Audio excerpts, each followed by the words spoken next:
Non avrà ricadute pratiche e l'unica considerazione amara è che la politica sta facendo scelte molto diverse e questo conforta l'opinione che ho sempre espresso, che qui si è voluto dichiaratamente colpire l'economia e la politica veneta.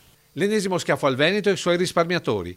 Per l'avvocato che conosce e rappresenta chi ora si trova con un pugno di mosche al posto di obbligazioni di Veneto Banca, la vicenda della Popolare di Bari è l'ennesima beffa dello Stato nei confronti di questo territorio. È una decisione sorprendente che si spiega soltanto in termini politici.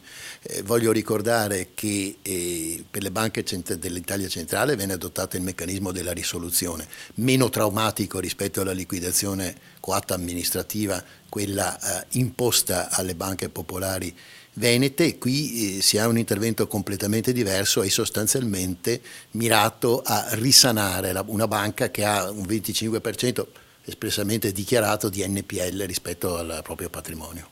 Una banca che con un quarto del proprio patrimonio in crediti non più esigibili, ovvero in carta straccia, verrà sicuramente salvata, mentre due banche, certamente in difficoltà ma non a questi livelli, sono state smontate e la parte buona regalata ai piemontesi, mentre i crediti inesigibili sono stati digeriti dallo Stato. Quantomeno due pesi, due misure per vicende dove ancora una volta Banca d'Italia ha mostrato tutti i limiti della vigilanza e dove i risparmiatori, dopo il danno, ora affrontano le peripezie della burocrazia. Mi auguro che parta il fondo indennizzo risparmiatori, la presentazione delle domande è stata prorogata fino al 18 di aprile, ma questo per una deficienza nel funzionamento del portale Consap su quale le domande devono essere presentate. E dopodiché mi auguro che gli indennizzi o risarcimenti che siano vengano prontamente ed effettivamente erogati.